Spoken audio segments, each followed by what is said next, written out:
आपका आज की वीडियो में। स्वागत आज है। जो वीडियो हम लेकर आए उसका टाइटल है how Ahmedabad is preparing for Olympics 2036। तो चलिए जानते हैं इस वीडियो में, लेकिन इससे पहले इस वीडियो के चैनल का ओरिजिनल लिंक आपको हमारी वीडियो के डिस्क्रिप्शन मिल जाएगा। सब्सक्राइब किया, लाइक किया, शेयर को फॉलो किया इनके चैनल को। उसके अलावा लोग चैनल का लिंक, इंस्टाग्राम लिंक भी हमारी वीडियो के डिस्क्रिप्शन मिल जाएगा। सब्सक्राइब किया, लाइक किया, शेयर को फॉलो चलिए करें। देख लेते हैं ये वीडियो। ये खबर तो आप लोग जानते ही होंगे कि हमारा देश आने वाले 2036 के ओलंपिक्स के लिए बिड कर रहा है और दिल्ली के नाम से ये बिड हम देंगे, इस बात के ऊपर भी फाइनलाइजेशन हो चुका है। मुंबई में अंबानी साहब की वाइफ ने मल्टीपल ओलंपिक्स कमेटी की मीटिंग्स भी हेड की है। लेकिन इन दो शहरों से अलग अगर कोई शहर सबसे ज्यादा तैयारी कर रहा है ओलंपिक्स की तो वो है अहमदाबाद। ये बात किसी से छुपी नहीं है कि अहमदाबाद वो तैयारियां कर रहा है जैसे कि ओलंपिक्स आने वाले 2 साल में उनके शहर में आने वाला है। लेकिन ये तैयारियां कितने बड़े स्केल पे हो रही है ये बात शायद अहमदाबाद में रहने वाले लोगों को तक पता नहीं होगी। आज की इस वीडियो में मैं उन सारे प्रोजेक्ट्स को कवर तो करूंगा जो कि ओलंपिक्स को मद्देनजर रखते हुए बनाए जा रहे हैं, लेकिन थोड़ा एक्सप्लेनेशन ये भी दूंगा स्टार्टिंग में कि बिड दिल्ली की, कमेटी मीटिंग मुंबई में, डेवलपमेंट हो रहा है अहमदाबाद में, ये सारा मसला क्या है। तो शुरू करते हैं।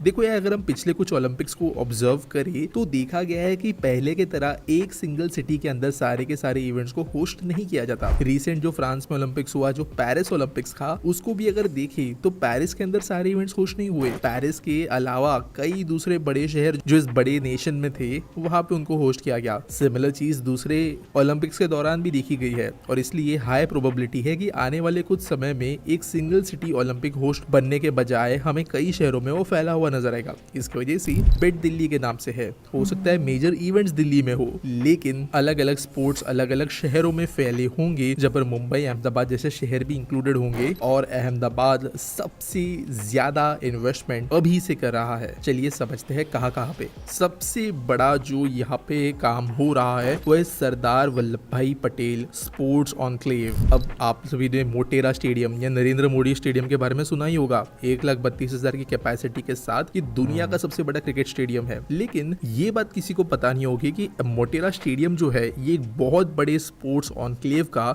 एक छोटा सा हिस्सा है। यहाँ पर जमीन जितनी गवर्नमेंट एक्वायर कर रही है स्टेडियम के आसपास, वो मल्टीपल और स्पोर्ट्स सेंटर्स को होस्ट करने वाली है। जहाँ पर 50,000 सीट का एक ओलंपिक स्टैंडर्ड फुटबॉल स्टेडियम होगा, 2 इंडोर अरीनाज होंगे, एक एक्वाटिक सेंटर होगा और टेनिस स्टेडियम होगा। इसके अलावा नानापुरा इंटरनेशनल स्पोर्ट्स कॉम्प्लेक्स के नाम से भी एक पास ही में डेवलपमेंट किया जा रहा है, जहाँ पे इंडोर स्पोर्ट्स जो ओलंपिक्स के लिए होस्ट होते हैं उसके ऊपर भी काम चल रहा है। और साथ साथ वेलाड्रोम, जहाँ पर बेसिकली साइकिलिंग के इवेंट्स होते हैं, उसका भी काम यही पे चल रहा है। तो बेसिकली जो ओलंपिक्स का मेन स्पोर्ट्स विलेज होता है उस तरीके से चल रहा है। अब देश के दूसरे शहरों में भी सिमिलर चीजें हो रही है कि 2-3 स्टेडियम्स और इंडोर सेंटर्स एक जगह बनाए जा रहे हैं। अहमदाबाद में फर्क यह है कि सब कुछ वो अभी से ओलंपिक कमेटी के स्टैंडर्ड्स के हिसाब से बना रहे हैं, तो इनका कोई वेन्यू रिजेक्ट नहीं होगा, ना उसमें कोई रेनोवेशन की जरूरत पड़ेगी। सेकेंड काम जो अहमदाबाद कर रहा है वो है साबरमती रिवरफ्रंट फेज 2। अब दोस्तों कई आउटडोर इवेंट्स होते हैं, मैराथन होता है, कायाकिंग के इवेंट्स होते हैं, वहां पे ओपन वाटर्स की जरूरत पड़ती है और कई शहर डिफिकल्टीज इसी में फेस करती है कि साफ और अच्छा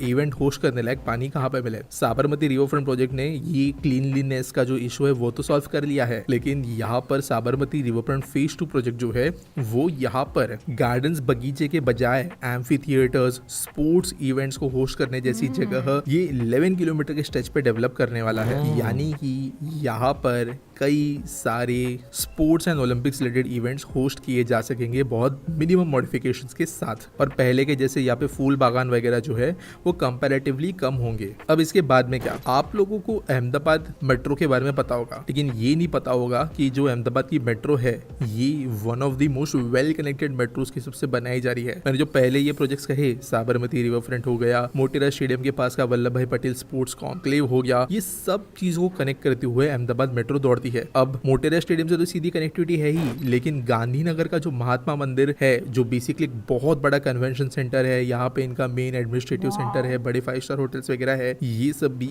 इसी मेट्रो के थ्रू कनेक्ट होंगे। तो आने वाले समय में ये जो मैं सारे स्पोर्ट्स वेन्यू कह रहा हूँ, साबरमती से लेकर पूरे के पूरे गांधीनगर तक, ये कनेक्टेड होंगे। इसके अलावा जो इनकी BRTS सिस्टम है, जो देश के मतलब मोस्ट सक्सेसफुल BR सिस्टम्स में से एक है, इसको भी ये अपग्रेड कर रहे हैं, इम्प्रूव कर रहे हैं कनेक्टिविटी बढ़ाने के लिए। अब जब ओलंपिक्स होगा तो हाई प्रोबेबिलिटी है कि इंटरनेशनल फ्लाइट सीधे अहमदाबाद नहीं उतरेगी, वो दिल्ली, मुंबई, इन शहरों से लोगों को लेकर आएगी, और इसीलिए अहमदाबाद के अंदर आने वाले जो सिस्टम्स है उनको भी अपग्रेडेशन की जरूरत पड़ेगी। इसी के लिए जो सरदार वल्लभ भाई पटेल इंटरनेशनल एयरपोर्ट है, इसकी कैपेसिटी बड़े लेवल पे अपग्रेड की जा रही है, न्यू टर्मिनल बन रहे हैं और एग्जिस्टिंग प्लान्स को इम्प्रूव किया जा रहा है। हालांकि शहर के बीचों बीच होने की वजह से यहाँ पे बहुत डबल ट्रिपल नहीं हो जाएगा एयरपोर्ट, लेकिन एग्जिस्टिंग कैपेसिटी को बड़े लेवल पे जितना हो सके उतना बढ़ाया जा रहा है। और सेकंड जो मेजर चीज ले आएगी कनेक्टिविटी यहाँ पे, वो है बुलेट ट्रेन। मुंबई अहमदाबाद के बीच में जो बुलेट ट्रेन प्रोजेक्ट बन रहा है वो साबरमती के पास में आके एंड होता है, और साबरमती से एक मल्टी मॉडल हब निकलता है जो कि आगे जाकर मोटेरा स्टेडियम को कनेक्ट करता है। तो ओलंपिक्स के दौरान जो भी डेलीगेट्स आएंगे, प्लेयर्स आएंगे, ऑडियंस आएंगे, लोग घूमने फिरने आएंगे, उनके साथ के लोग आएंगे, मीडिया आएगी, ये सबको कनेक्टिविटी भरपूर मिलने वाली है देश के अलग अलग शहरों से अहमदाबाद के लिए। इसके अलावा शहर ने बहुत सारे modern highways and roadways and flyovers के प्रोजेक्ट्स ऑलरेडी शुरू किए हैं। हर कुछ महीनों में कोई ना कोई प्रोजेक्ट जो है लोगों के लिए डेडिकेट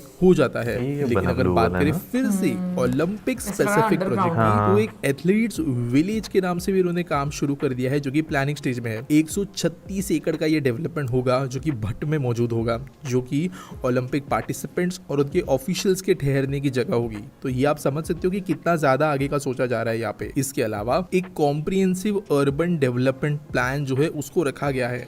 ये विजन अहमदाबाद 2036 नाम के एक डॉक्यूमेंट में आपको मिलेगा, जहाँ पे शहर के कई सारे आने वाले डेवलपमेंट प्लान्स को ओलंपिक स्टैंडर्ड्स के हिसाब से बनाने का डिसीजन यहाँ की गवर्नमेंट ने लिया है। इसके अलावा अभी ओलंपिक्स जो है वो बहुत ज्यादा कार्बन न्यूट्रलिटी, सस्टेनेबिलिटी पे ध्यान देती है किसी भी वेन्यू को सेलेक्ट करने के पहले। तो यहाँ पर urban grinning projects, tree plantation, parks, air quality को इम्प्रूव करने वाले प्रोजेक्ट्स को भी यहाँ पे अहमदाबाद बढ़ा रही है, जिसकी वजह से ऐसे कोई चांस नहीं बचेगा कि अहमदाबाद को एक बिग वेन्यू की तरह सिलेक्ट न किया जाए। इसके अलावा जब ओलंपिक्स होता है तो बड़े बड़े media centres, conference hall, cultural centres, business centres की भी जरूरत पड़ती है, जो पूरी तरीके से बुक्ड होते हैं। तो साबरमती रिवर फ्रंट के ऊपर ही 792.50 करोड़ का एक बड़ा सा कन्वेंशन सेंटर बन रहा है, जहाँ पर ये सब चीजें की जा सकेगी। रिक्रिएशन यहाँ पे जो इतने सारे लोग आएंगे ओलंपिक्स के दौरान, वो होना जरूरी है। तो अटल ब्रिज जो है उसकी दूसरी तरफ 5 लाख स्क्वायर फीट का एक अम्यूजमेंट पार्क बन रहा है, जहाँ पे इमेजिका के साथ में कोलैबोरेशन किया जा रहा है। यहाँ पे एक बड़ा सा Ferris wheel, snow park, flying carousel, drop tower, children's play area और एम्फी थिएटर होगा। 130 करोड़ की कीमत से बनाया जाएगा ये। और ये वो अलग अलग प्रोजेक्ट्स है जो अहमदाबाद शहर को रेडी कर रहे हैं आने वाली ओलंपिक्स के लिए। अहमदाबाद देश के बड़े शहरों में से एक होगा आने वाले कुछ समय में, आज भी है, लेकिन मेगा सिटीज की लिस्ट में ये जरूर आएगा। तो एक बड़े इवेंट की जरूरत अहमदाबाद को पड़ेगी जो ग्लोबल लेवल पे शहर का मार्क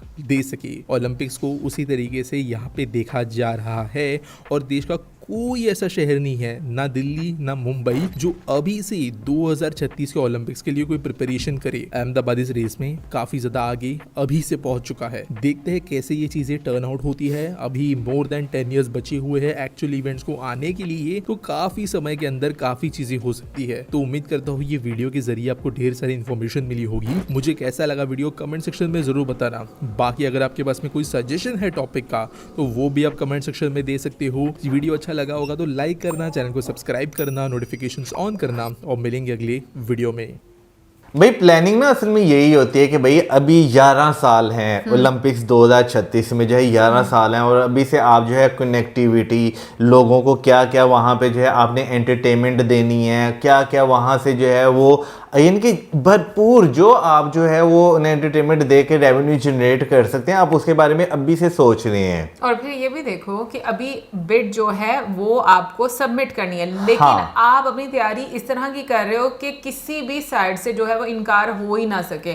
तो इसको बोलते हैं कि आप कितने फोरसाइटेड हैं और जो आपकी गवर्नमेंट है वो किस तरह से प्लानिंग करती है। अब मैं यहाँ पर थोड़ा सा रेफरेंस देना चाहूँगी मौसम को कि जो चैंपियन ट्रॉफी है तो 3-4 साल उसमें जिस तरीके से हमारी गवर्नमेंट सोई रही है, तो ये इस तरीके से जो है वो काम किया जाता है, इस तरह से लोगों को अपनी तरफ अट्रैक्ट किया जाता है। अभी जिस तरीके से हम लोग बात मतलब कर रहे हैं इसके ओलंपिक्स के बारे में जो 2036 में होना है, और अभी से उसकी तैयारियां शुरू हो गई हैं। और जहाँ तक हम लोगों ने कल या परसों में जो वीडियो देखी थी, तो जो बुलेट ट्रेन है वो भी बाय 2026-2028 जो है वो टोटल कंप्लीट हो जाएगी 28 तक, मतलब फुली ऑपरेटेड हमें नजर फेज 1 26 तक और 28 तक फुली ऑपरेटेड हो जाएगी। तो उससे वो देखो वो एक सारी प्रॉपर प्लानिंग है कि किस तरीके से कनेक्ट किया जा रहा है, इंफ्रास्ट्रक्चर किस तरीके से बिल्ड किया जा रहा है, और जो लोग आएंगे पूरी दुनिया से वो देखेंगे जब इंडिया को, मतलब इस तरह ये एक देखा जाए मुझे लगता है ओलंपिक्स एक इनविटेशन होता है पूरी दुनिया को कि आप किस तरीके से अपनी एक सॉफ्ट पावर जो है वो बिल्ड करें। और अगर हम थोड़ा अरसा और पीछे चले जाएं तो जिस तरीके से पीएम मोदी जी ने जितना भी आप देखो कि स्पोर्ट्स को बढ़ावा दिया, उनको इनकरेज किया, डिफरेंट स्पोर्ट्स पर्सन से वो मिले, चाहे वो ओलंपिक्स के थे या फिर वो कोई भी स्पोर्ट्स से रिलेटेड इवेंट था, सब प्लेयर्स से मिले, क्रिकेटर से मिले। अब तो आने वाले टाइम में जो क्रिकेट है वो भी ओलंपिक्स में जो है वो शामिल हो जाएगी। तो कहने का मकसद ये है कि एक लीडर का एक विजन रहता है कि किस तरीके से उसने चीज़ को लेकर चलना है। अब जब हम लोग उस टाइम पर वीडियो देखते थे तो ये चीज़ें इतना समझ में नहीं आ रही थी कि लाइक देखो कि किस तरीके से एक प्रॉपर प्लानिंग हो रही है कि अभी से अपने आप कह लो कि जो फौजी हैं वो तैयार किए जा रहे हैं कि आने वाले इवेंट को किस तरीके से उन्होंने कम्पीट करना है। क्योंकि सिर्फ ये नहीं है कि इंडिया में ओलंपिक्स होस्ट हो रहा है, इसके साथ साथ हम देखो कि डिफरेंट जो क्षेत्र में जो स्पोर्ट्स है उनको किस तरीके से इनकरेज किया जा रहा है, बढ़ावा दिया जा रहा है, और डिफरेंट प्लेयर्स जो हैं उनको बकअप किया जा रहा है। यार देखें, अहमदाबाद जैसे शहर को जो है ना वो मैं कहूँगा कि ट्रांसफॉर्म करना जो है ना वो इतना इजी नहीं है, क्योंकि अगर देखा जाए तो पूरे का पूरा शहर जो है वो यूनेस्को हेरिटेज जो है वो डिक्लेयर्ड है। लेकिन फिर भी जो है आप देखें आप किस तरह वहाँ पर जो है वो एंटरटेनमेंट जो है वो क्रिएट कर रहे हैं। भाई जब भी कोई आएगा, क्योंकि अगर देखा जाए तो 2036 में चले बन के बहुत सारी चीज़ें जो है वो रेडी हो जाएंगी, लेकिन वो उसके बाद भी जो है बहुत सारे लोगों के लिए एंटरटेनमेंट का एक पर्पस रहेगा। बेशक वो आप लोकल लोगों की बात करें या बाहर से आने वाले लोगों की बात करें, तो उनके लिए भी जो है एक सोर्स ऑफ एंटरटेनमेंट जो है वो रहेगा। ऑन एंड ऑफ तो इवेंट्स होते ही रहेंगे ना ओलंपिक्स के अलावा भी। बिल्कुल। फिर उसके बाद जैसे हमने देखा जो मोटेरा स्टेडियम है, नरेंद्र मोदी स्टेडियम जो है उसे जो बैप्स जो है BAPS जो है उन्होंने जो है वो इस्तेमाल किया है, ठीक है ना, अपना एक इवेंट ऑर्गेनाइज करने के लिए। बहुत सारे इवेंट्स जैसे चलें ये तो हो गया भाई, एक इवेंट हो गया, आपको स्पिरिचुअल कह लें, रिलीजियस कह लें, इस तरह का इवेंट हो गया। लेकिन हम जब एक सॉफ्ट पावर की जो है वो बात करते हैं तो हम देखते हैं जैसे US में स्टेडियम्स जो हैं वो इस्तेमाल होते हैं बड़े बड़े कॉन्सर्ट्स के लिए, ठीक है ना, जहाँ पे हज़ारों की तादाद में, लाखों की तादाद में लोग आते हैं। तो इन फ्यूचर जो है आप अपने स्टेडियम से उस तरह भी जो है वो इस्तेमाल जो है वो कर सकते हैं। तो अगर देखा जाए आप एक चीज़ जब बनाते हैं तो वो आपकी जो है ना हमेशा के लिए जो है ना वो अपॉर्चुनिटीज़ जो हैं वो उसमें जो है वो रहती हैं। नो डाउट आपकी वन टाइम इन्वेस्टमेंट होती है, आपको लैंड एक्वायर करने में दिक्कत आती है, आपको बहुत सारे चैलेंजेस का जो है वो सामना रहता है, लेकिन एक सर्टेन टाइम के बाद सारी चीज़ें जो है ना वो रिजॉल्व होना जो है वो शुरू हो जाती हैं। फिर वही बात आ जाती है कि भाई आप प्लानिंग जो है वो कैसे कर रहे हैं। अभी देखें ना, अहमदाबाद ने अगर बिड करनी है, दिल्ली ने बिड करनी है, बाकी शहर ने, मुंबई ने बिड करनी है, तो भाई उन्होंने जो है ना अपनी तैयारियां जो है वो स्टार्ट कर दी हुई हैं। क्योंकि आई थिंक सिर्फ दिल्ली में नहीं होगी, लेकिन बाकी भी तो करेंगे ना होस्ट करने के लिए। लेकिन वो मेरा ख्याल है दिल्ली में बिड होगी और डिफरेंट शहरों में वो इस तरह से नहीं होगा कि फिर मतलब जैसे उन्होंने बोला भी कि मतलब कंट्री के डिफरेंट सिटीज में जो है वो मतलब मैं भी शायद इससे ज़्यादा, क्योंकि मुझे ओलंपिक्स का जो है वो एक जो पूरा पैटर्न है वो इतना ज़्यादा जो है मुझे आइडिया नहीं। लेकिन आप मैं ये बात कर रहा हूँ कि अगर अहमदाबाद और मुंबई में भी होता है तो अगर सोचें आप कि बुलेट ट्रेन तो दोनों शहरों के बीच में चल रही है, तो आप 2-2.5 घंटे में जो है एक शहर से दूसरे शहर जो है वो पहुँच जाएंगे ईजिली। और हो सकता है, क्योंकि मैंने खाली ये नहीं, मैंने और भी शहरों का जो है वो पढ़ा था, जैसे इंदौर की दिल्ली से अमृतसर की बात करें, कोलकाता की बात करें, काफ़ी ज़्यादा जो है बुलेट बुलेट ट्रेन के ट्रैक जो है अप्रूव हुए हैं। तो आने वाले टाइम में हो सकता है 2036 तक जो है वो आपको अहमदाबाद से दिल्ली तक जो है वो भी आपको बुलेट ट्रेन जो है वो कंप्लीट जो है वो देखने को मिले। बिल्कुल। अब ये कमेंट सेक्शन में आप जरूर बताइए, क्योंकि मुझे तो यही समझ आई है कि क्योंकि एक कंट्री के डिफरेंट शहर तो नहीं ना बिड करेंगे, कंट्री का नहीं मुझे लग रहा था शायद ऑर्गेनाइज करने के लिए, होस्ट करने के लिए जो है ना शायद शहर जो बिड करेंगे। वो तो कंट्री चूज करेगा ना कि जहाँ पर इंफ्रास्ट्रक्चर ज्यादा अच्छा है वहां पर ही ये सुविधाएं होंगी और मतलब वहां पर अरेंज किया जाएगा। इसके साथ साथ मैं ये भी बोलना चाहूंगी, ये देखो जिस तरीके से आप कह लो कि अब बहुत एक डिफरेंट ट्रेंड आ गया हुआ है। मतलब पहले हम देखते थे कि इंडियन फिल्म इंडस्ट्री ने मतलब एक सॉफ्ट पावर जो है वो जनरेट की पूरी दुनिया में, और आपको ऑल ओवर द वर्ल्ड ये चीज़ नज़र आती है कि फ़ैन फॉलोइंग है, और अब आपको डब मूवीज़ भी डिफरेंट भाषाओं में नज़र आती है। अब स्पोर्ट्स को लेकर जिस तरीके से मैं कहूँगी कि ये एक लीडरशिप का विज़न है वो बहुत कमाल का है, क्योंकि अगर हम लोग वेस्ट को देखें तो उसका नैरेटिव एक अलग ही रहता है इंडिया को लेकर के। वो वहाँ पर पावर्टी शो करवाते हैं या जो भी प्रॉब्लम्स जो है वो हाईलाइट करते हैं, लेकिन जो एक इंडिया की प्रॉस्परस साइड है उसको इतना ज़्यादा हाईलाइट नहीं किया जाता। लेकिन जब लोग खुद आकर विटनेस करेंगे उस चीज़ को तो मुझे लगता है कि वो एक इमेज जो है वो कम्प्लीटली चेंज हो जाएगी, क्योंकि मुझे ये लगता है कि बहुत ही मतलब स्मार्टली ये डिसीजंस लिए गए हैं कि अपने कंट्री को किस लेवल तक जो है वो लेकर जाना है। और आप ये देखो कि छोटी से छोटी चीज़ें जो हैं वो सारी कड़ियाँ एक दूसरे के साथ जो है वो कनेक्टेड हैं, कि जो एक नेटवर्क बना रही हैं उस इंफ्रास्ट्रक्चर को बिल्ड करने के लिए। देखें पैसा कमाने का तरीका आना चाहिए, आपके पास आइडियाज जो है वो खुद ही जो है वो आना शुरू हो जाते हैं। नहीं हालांकि तो, हाँ जी हाँ मेरा ख्याल है कि ये जो हुनर है ना ये सारे कंट्रीज के पास दुनिया में जो है वो नहीं होता। बहुत कंट्रीज हैं जिनके पास ये हुनर है, बहुत सारे कंट्रीज हैं जो बस कहते हैं बस जो चल रहा है चलने दो। क्योंकि मैंने जहाँ तक सुना है जब ओलंपिक्स होता है, क्योंकि ये इतना बड़ा इवेंट होता है यहाँ मतलब मे बी आप उतना रेवेन्यू जनरेट ना कर पाओ जितना आपने एक्सपेंस जो है वो लगा दिए हुए हैं, लेकिन ये है कि मुझे लगता है कि टूरिज्म के लिहाज से जो उसके आने वाले साल है ना उसके लिहाज से बहुत ज़्यादा फ़ायदा होगा। लेकिन क्योंकि अगर हम लोग देखें तो आई थिंक ग्रीस में इस तरह से हुआ था कि उन्होंने ओलंपिक्स जब ऑर्गेनाइज किया था तो उसके बाद उनके जो हालात हैं वो काफ़ी ज़्यादा ख़राब हो चुके हुए थे, मतलब और भी ऑब्वियसली काफ़ी ज़्यादा उनकी सिचुएशन जो है वो ख़राब थी। बट कहने का मकसद ये है कि इस पर काफ़ी ज़्यादा पैसा जो है वो खर्च होता है ओलंपिक्स होस्ट करने में। और वैसे रिसेंटली मुझे ये भी पता चला है कि मॉडर्न चेस जो है ना वो ओलंपिक्स में शामिल नहीं होती। सो थैंक यू हम लोग को ये बताने के लिए, क्योंकि मुझे ये लगता था कि ओलंपिक्स में हर गेम जो है वो शामिल की जाती है, लेकिन क्योंकि क्रिकेट भी नहीं होती थी, अब क्रिकेट जो है वो भी हम लोग को देखने को मिलेगा। चेस भी कर लीजिए, हो सकता है पॉसिबल है। बाकी कमेंट सेक्शन में आप जरूर बताइएगा कि आपको क्या लगता है कि आने वाले टाइम में आप इसके क्या पॉजिटिव इफेक्ट्स देखते हैं कि ओलंपिक्स होस्ट करने के बाद इंडिया की इमेज क्या जाएगी पूरी दुनिया में, क्या बेनिफिट्स होने वाले हैं। कमेंट सेक्शन में अपनी ओपिनियन जरूर दीजिएगा। इसी साथ हमें like subscribe share good bye.